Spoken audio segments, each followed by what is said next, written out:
Friends, আমার channel সৃজাস little ওয়ার্ল্ডে তোমাদের সবাইকে স্বাগত। আজকে চলে এসেছে একটা খুব সুন্দর, অন্যতম সুন্দর একটা নতুনত্ব ডিশ নিয়ে। সেটা হচ্ছে গাজরের হালুয়া, যেটা মিষ্টি বলা যায়। এত সুন্দর টেস্ট হয়, অল্প মিষ্টি দিয়ে করলে এত সুন্দর টেস্ট হয়। আর খুব আমি ইউনিকভাবে রেসিপিটা বানিয়েছি। তোমরা দেখতে থাকো, যদি ভালো লেগে থাকে তাহলে অবশ্যই আমার চ্যানেলটাকে সাবস্ক্রাইব করো। অ্যান্ড রেসিপিটা ভালো লেগে থাকলে অবশ্যই লাইক করে কমেন্ট করে জানিও তোমাদের কেমন লেগেছে। আর অবশ্যই কিন্তু বাড়িতে করে খেয়ে আমাকে জানিও যে কেমন হয়েছে। তাহলে চলো দেখতে থাকো আমি কীভাবে এই গাজরের হালুয়াটা খুব ইউনিক পদ্ধতিতে রান্না করছি। তো এই গাজরের হালুয়াটা বানানোর জন্য আমি এখানে 3খানা এরকম মিডিয়াম সাইজের গাজর নিয়ে নিয়েছি। এইটাকে আমি খুব পরিষ্কার করে ধুয়ে নিয়েছি, দেখে বুঝতেই পারছো। আর এগুলোকে এবার আমি খুব ছোট ছোট করে চপড করে নেবো। সেটা হ্যান্ড চপারে দিয়েও করা যায়, এমনি ছুরি বটি যা হোক দিয়ে খুব ছোট ছোট করে চপড করে নেবো। আচ্ছা, গাজরটাকে আমি খুব সুন্দর করে চপ করে নিয়েছি। এখানে একদম এরকম মিহি করে করতে হবে, মিক্সিতে কোনো রকমভাবে দেওয়া যাবে না, তার কারণ এই রকম যেন টেক্সচারটা থাকে। আর এর সাথে সাথে আমার লাগছে 1 গ্লাস দুধ। এটা খুবই বড় গ্লাস নয়, এটা খুবই ছোট একটা গ্লাস, ছোট গ্লাসের 1 গ্লাস দুধ। কাজু বাদাম আর কিশমিশটা আমি আগে থেকে ভিজিয়ে রেখেছিলাম। এর সাথে লাগছে আমার চিনিটা অবশ্যই স্বাদ অনুযায়ী। আর লাগছে ঘি। গাজরের হালুয়া এমন একটা রান্না যেটাতে ঘি দিয়ে করলে টেস্টটা আরও সুন্দর হবে। তো চলো রান্নাটা শুরু করা যাক। এখানে আমি কড়াইটা নিয়ে নিয়েছি। নিয়ে নেওয়ার পরে খুব সামান্য একটু সাদা তেল আমি দিচ্ছি, খুবই সামান্য একটু সাদা তেল দিচ্ছি। এটা একটুখানি গরম হয়ে যাওয়ার পরে আমি ঘি অ্যাড করব। আচ্ছা, তেলটা মোটামুটি গরম হয়ে এসছে। আমি এবার এর মধ্যে কিছুটা ঘি দিয়ে দিলাম, সম্পূর্ণ দিচ্ছি না, কিছুটা দিলাম। কিছুটা দেওয়ার পরে এটা আমি একটু মিক্সড করে নেব। মিক্সড করে নেওয়ার পরে এই যে কাজু কিশমিশটা আমি ভিজানো রেখে দিয়েছিলাম, এইটা আমি এর উপরে দিয়ে দেবো। দিয়ে খুব অল্প করে এটা আমি একটু ভেজে নেবো। যেহেতু কাজু কিশমিশ ভাজতে খুব বেশি সময় লাগে না, খুব অল্প সময়ের মধ্যে আমার কাজু কিশমিশটা ভাজা হয়ে যাবে। আর কোনোভাবেই যেন কালো কালো না হয়ে যায় সেটা একটু দেখতে হবে। আচ্ছা, আমি এখানে এটা ভাজা হয়ে গেছে, আমি এটা তুলে রেখেছি একটা আলাদা জায়গায়। এরপরে আমি যে বাকি যে ঘিটা ছিল সেই ঘিটা পুরোটা এর মধ্যে দিয়ে দেবো।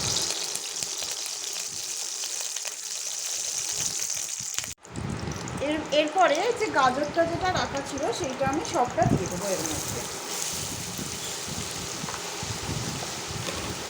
দিয়ে এটাকে খুব ভালো করে আমি মিক্স করে নেব। একটু বেশি বেশি করে নাড়াতে হবে যাতে নিচেটা ধরে না যায় কোনোভাবে।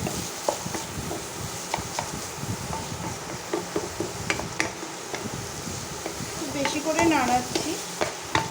আর হ্যাঁ, এটা আমি হ্যান্ড চপার দিয়ে চপ করেছি, যার জন্য খুবই অল্প সময়ের মধ্যে এটা চপ হয়ে গেছে। হ্যান্ড চপারটা ভীষণ একটি ইউজফুল জিনিস, খুবই উপকারী, কোনো রকম বেশিক্ষণ ধরে কাটতে হয় না।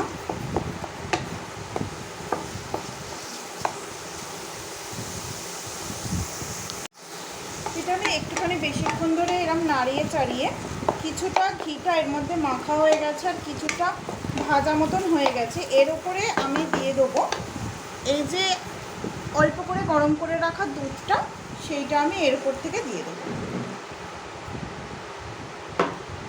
দুধটা দিয়ে আমি কিছুক্ষণ ঢাকা চাপা দিয়ে রাখবো যাতে গাজরটা খুব সুন্দরভাবে সেদ্ধ হয়ে যায় আর পুরো নরম হয়ে যায়। এটা আমি একটুখানি মিক্সড করে নিলাম। করে নিয়ে আমি এটাকে কিছুক্ষণের জন্য ঢাকা চাপা দেবো আর মাঝে মধ্যে খুলে খুলে দেখবো যে নিচেটা কোনোভাবেই যাতে না ধরে যায়। আমি একবার দেখে নিচ্ছি ঢাকাটা খুলে যে কতটা হয়েছে। অনেকটা পাল্টে গেছে টেক্সচারটা, দেখেই বোঝা যাচ্ছে সেটা। আমি মাঝে মধ্যে একটুখানি নাড়িয়ে নিতে থাকবো যাতে তলাটা কোনোভাবেই ধরে না যায়। একটুখানি মিক্সড করে দিলাম সম্পূর্ণ জিনিসটাকে। এরপরে আমি আবার এটাকে ঢাকা চাপা দিয়ে সেদ্ধ হতে দেবো। বাট জাস্ট কিছুক্ষণ বাদে আমি আবার এটাকে খুলে দেখব।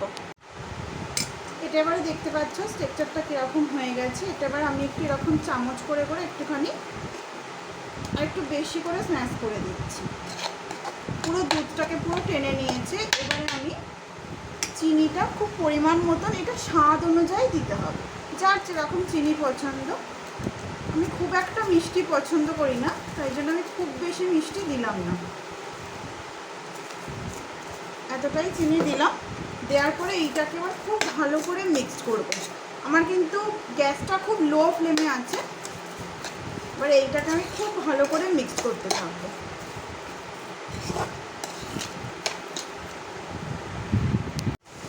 এবারে দেখতেই পাচ্ছ চিনিটা দেওয়ার পরে টেক্সচারটা পুরোপুরি পাল্টে গেছে, আর প্রচুরভাবে মানে দুধটাকে পুরোপুরিভাবে অ্যাবজর্ব করে নিয়েছে। তো এইটা আমি এরকমভাবে চামচে করে স্ম্যাশ করে দিচ্ছিলাম। দেওয়ার পরে খুব সুন্দর একটা টেক্সচার এসছে। এর মধ্যে আমি এই ভেজে রাখা কাজু কিশমিশগুলোকে দিয়ে দেবো। দেওয়ার পরে এটাকে খুব ভালো করে মিক্সড করে নিতে হবে। খুব ভালো করে মিক্সড করে নিচ্ছি আমি। দেওয়ার পরে তোমরা যদি চাও তাহলে এর মধ্যে আর একটু ঘি অ্যাড করতে পারো, কিন্তু আমি আর এর মধ্যে ঘি অ্যাড করছি না, কারণ খুব বেশি ঘি খাওয়া স্বাস্থ্যের জন্য খুব একটা ভালো না। এই জন্য এইটাকে আমি আরেকটু মিক্সড করে নেব, তাহলেই হয়ে যাবে গাজরের হালুয়া একদম রেডি। ব্যাস রেডি হয়ে গেছে আমার গাজরের হালুয়া। আমি এগুলোকে একটু বরফির স্টাইলে করে কেটে নিয়েছি, তাহলে দেখতেও খুব সুন্দর লাগে আর খেতেও খুব সুন্দর লাগে, কারণ এটা মিষ্টি জিনিস, তো মিষ্টি জিনিস খুব বেশি করে অনেকটা একসাথে খাওয়া যায় না। বরফির মতন করে কেটে নিয়েছি যাতে অল্প অল্প করে খাওয়া যায় আর খুব সুন্দর একটা টেস্ট লাগে। চলো আজকের জন্য বাই। আর আমার চ্যানেলটা যদি ভালো লেগে থাকে তাহলে অবশ্যই সাবস্ক্রাইব করো, লাইক করো অ্যান্ড কমেন্ট করে জানিও এটা তোমাদের কীরকম লেগেছে।